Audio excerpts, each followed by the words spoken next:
Ako pala si Oxentong Food Center. Bali, pirang taon na po na nakulog sa bahay. Yung sa naman na doctor ang cancer. Pero si Mimir. Bali, ano po nabangga ka? Nabangga ka sa pero may nag-crack. Nag-crack, then nagbuta, then nagsuway. Nagdala na naman. Pero nagtikis, pero sumasulsig di talaga nalapa. Pero sabihin, ano siya yung di talaga namamati mo talaga. Oh, yan. Pero halin mo na po namatay ang lupa. Ngunyan pa sa pagka-operat.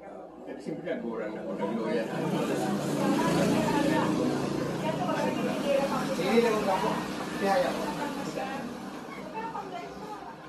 Pakain mo sa inyo. Basta kaya lang talaga. Talaga automatic. Halin mo talaga. Kasi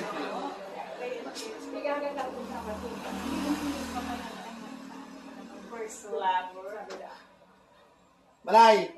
Hindi nga. Haliputan dito sa Lazaro. Matik, basta na. Ano nagpulog sa iyo? May kasi pagtik na yan. Dahil yun po kayo, nilaraw, nagsunoksok. Hindi nga ako. Yan ang papantayin ka. Dapat po. Ay, pahilig ko. Ay, halaga na po muna. Pahilig ko kinanay. Kaya po kinanay tayo. Bakit sobrado na makita mo na? Kaya kinanay tayo. Kaya. Pahilig ko sa inyo na halip po talaga. Iyo?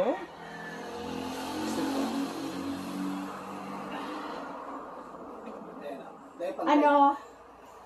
Ako ba talaga? Nawa anong ipupunta ka talaga gusto ko. Ako ba ako naman? Hindi pantay? Pag ini ang babae, ang nagugulaw, hindi pa ko yung tay. Tayo eh, ang nagpipon ka, nagsuksok sa araw. Hindi ano, tuminas. Dapat ko tapang tayo. Ang mga gurang na norte, saro ng katre. Inilat nga ko na inilat ako sa digdigan. Iya po, dahil mo. Pinadapa man ka. Dahil Tagaligdigan ka na ako. Tagaligoto ko pagka. Pero baka man sana ka pala. Baka man hilatan. Sa kagurangan kung naman sana.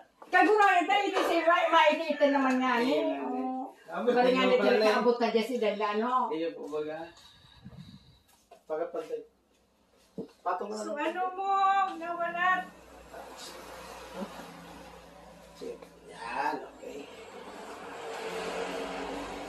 Ay, Diyos ko, may kaginawa sa tulad.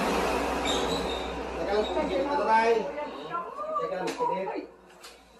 Kaya nga ako, Jesus ko, halos nilila ko.